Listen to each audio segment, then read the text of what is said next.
The rejection email from NextTech Solutions still sat in my inbox 3 months after I'd received it. I hadn't deleted it, partly as motivation, partly as a reminder that even the most qualified candidates face rejection. Thank you for your interest in the Senior Cybersecurity Analyst position at NextTech Solutions. While your academic credentials are impressive, we're looking for candidates with more practical industry experience. Your skills aren't what we're looking for at this time. I had spent weeks preparing for that interview. I'd studied NextTech's infrastructure, identified vulnerabilities in their public-facing systems, ethically, of course, and even developed a comprehensive security roadmap tailored to their specific needs. During the interview, the technical director, Marcus Webb, had seemed impressed by my analysis. The HR director, Caroline Winters, less so. Your dissertation on quantum-resistant cryptographic protocols is fascinating, Dr. Shah, she had said, reviewing my resume with a slight frown. But at NextTech, we need team players with proven track records in corporate environments, not academics. The rejection stung, especially considering I had turned down 2 other offers while waiting to hear back from them. NextTech was the industry leader in financial technology, and a position there would have been the perfect bridge from my academic career to the private sector. Instead, I had accepted a position with Sentinel Security, a smaller but well-respected cybersecurity firm that recognized the value of my research. Within 2 months, I had been promoted to lead their quantum security division, with a corner office, a substantial salary increase, and the freedom to build my team from scratch. Life had moved on, and I had nearly forgotten about NextTech until my phone rang on a rainy Tuesday afternoon in October. Dr. Arya Shah. The voice on the other end was tense, authoritative. Speaking. This is Lawrence Chen, CEO of NextTech Solutions. That got my attention. CEOs of billion-dollar companies don't typically make personal calls. What can I do for you, Mr. Chen? We need to meet. Today, if possible. We're facing a security situation that requires specialized expertise. I checked my calendar, already knowing it was packed with client meetings and team reviews. I'm afraid my schedule is quite full this week, perhaps next. Dr. Shah, he interrupted, we're facing a security crisis that could potentially bankrupt our company within days. Your former professor, Dr. Winters at MIT, says you're the only one who can help. Please. The desperation in his voice was palpable, but so was my memory of Caroline Winters' dismissive tone during my interview. May I ask the nature of this crisis? Not over the phone, but it involves quantum cryptographic vulnerabilities, exactly your specialty. We'll pay whatever consulting rate your firm charges. I leaned back in my chair, looking out at the Seattle skyline from my corner office, the office I wouldn't have had if NextTech had hired me. My consulting rate is $15,000 per day, 3-day minimum, paid in advance. A pause. That won't be a problem.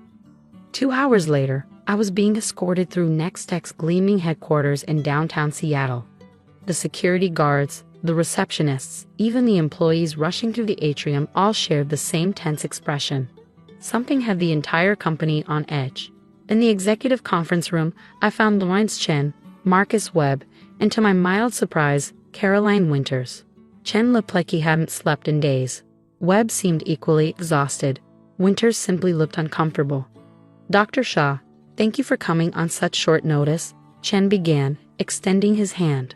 I understand our paths crossed during your interview process a few months ago. They did indeed, I replied, shaking his hand firmly. Caroline Winters cleared her throat. Dr. Shah, I want to. Perhaps we should focus on the current situation, I suggested, setting my laptop on the conference table. Mr. Chen indicated this was time-sensitive. Chen nodded gratefully. 3 days ago, we received this message on our secure executive server. He turned a monitor toward me. On the screen was a simple text message. We have quantum computed the private keys to your cryptocurrency holdings. In 5 days, we will empty all wallets unless 30 million USD is transferred to the following account. Technical proof of our capability is attached. Below was a string of highly technical data that made my blood run cold. It wasn't a bluff. Whoever had sent this had indeed managed to use quantum computing to break NextTech's encryption. We manage over $4.3 billion in client cryptocurrency assets, Chen explained. If these attackers have the capability they claim. They do, I interrupted, already analyzing the technical proof. This is legitimate quantum-assisted cryptanalysis. They've broken your elliptic curve encryption. Marcus Webb ran a hand through his hair. That's what our team concluded as well, but none of us specialize in post-quantum cryptography. We've consulted every expert we could find. But quantum-resistant cryptographic implementation isn't a theoretical concept anymore. I finished. It's an immediate necessity, and there aren't many experts who have moved beyond the theoretical. Exactly, Chen confirmed. Which is why Dr. Winters recommended you. She said your dissertation wasn't just theoretical. You'd actually built and tested quantum-resistant protocols. I opened my laptop. I'll need complete access to your systems, your current cryptographic implementation, and every communication you've had with the attackers. Of course, Webb said, sliding a security badge across the table. You'll have level 1 clearance, same as executive leadership. As Webb began briefing me on their systems, I noticed Caroline Winters hadn't spoken since her initial attempt. She sat at the far end of the table, watching me with an unreadable expression. The next 72 hours were a blur of code, coffee, and complex cryptographic implementation. I worked alongside NextX's security team, who were skilled but clearly out of their depth with quantum threats. By the end of the first day, I had confirmed the full extent of the vulnerability. And it was worse than they thought. They don't just have access to your cryptocurrency wallets, I explained during the midnight briefing. They could potentially access every client account, every transaction record, every piece of financial data in your system. My God, Chen whispered. That would destroy us completely. The good news, I continued, is that I've developed a migration path to quantum-resistant algorithms. We can implement it before their deadline, but it will require taking your entire system offline for 12 hours. 12 hours? Webb looked horrified. We process over $50 million in transactions every hour. Our clients will still have their assets when this is over, I cut in. The alternative is losing everything. Chen didn't hesitate. Do it. At 2 a.m. on the second day, as I was coding the core migration protocols, Caroline Winters appeared with 2 cups of coffee. Thought you might need this, she said, placing one beside my laptop. Thank you. She lingered, watching me work. Finally, she spoke. I made a mistake, Dr. Shah. 3 months ago. I continued typing, not looking up. We all make mistakes, Ms. Winters. I prioritized a certain type of experience over actual expertise. I dismissed your academic background as theoretical when it was exactly what we needed. She paused. I'm sorry. I stopped typing then, turning to face her. Apology accepted. Just like that? I shrugged. Holding grudges takes energy I don't have right now. Besides, your mistake led me to Sentinel, where I've been able to build something important. She nodded thoughtfully. Would you consider coming to work for us after this? Lawrence has authorized me to offer you any position you want, at whatever salary you name. I had to laugh at that.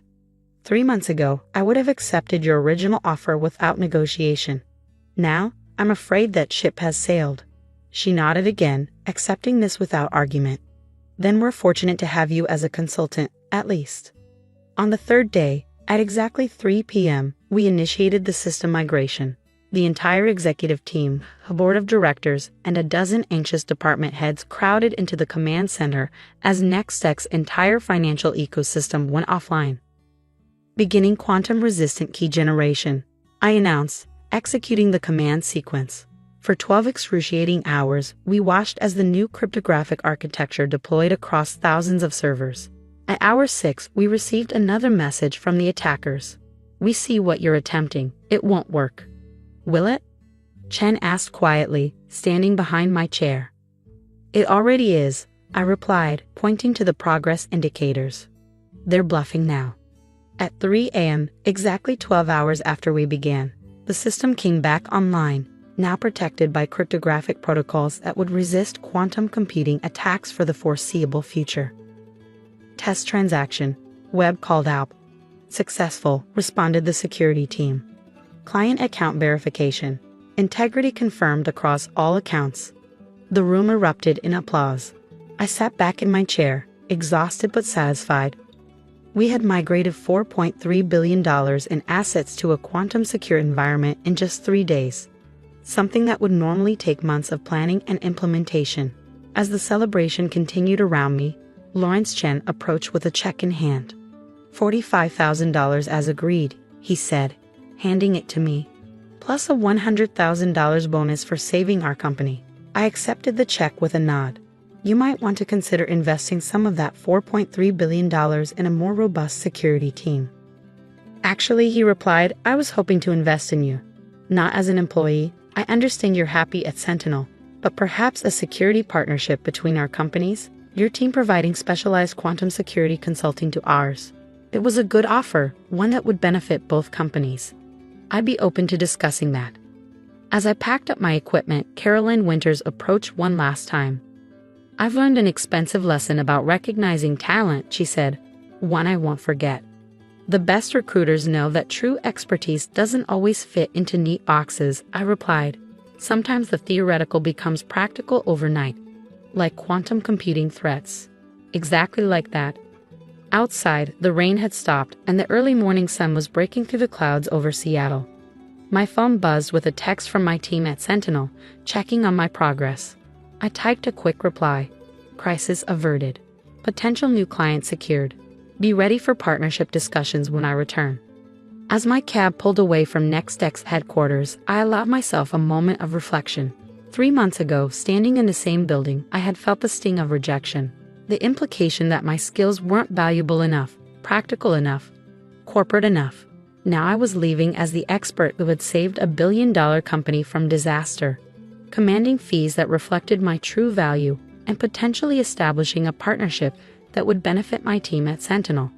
Sometimes rejection isn't a closed door. It's the universe redirecting you to where you truly belong, preparing you for the moment when those who rejected you need you most. And when that moment comes, it's not about revenge or gloating. It's about showing up with the expertise they fail to recognize, providing the solution only you can offer, and knowing your worth isn't determined by someone else's failure to see it. 3 days after saving NextX, I received an email from Lawrence Chen. The subject line read, Partnership Proposal, NextX and Sentinel Security. The opening paragraph made me smile. Dear Dr. Shah, your skills are exactly what we're looking for.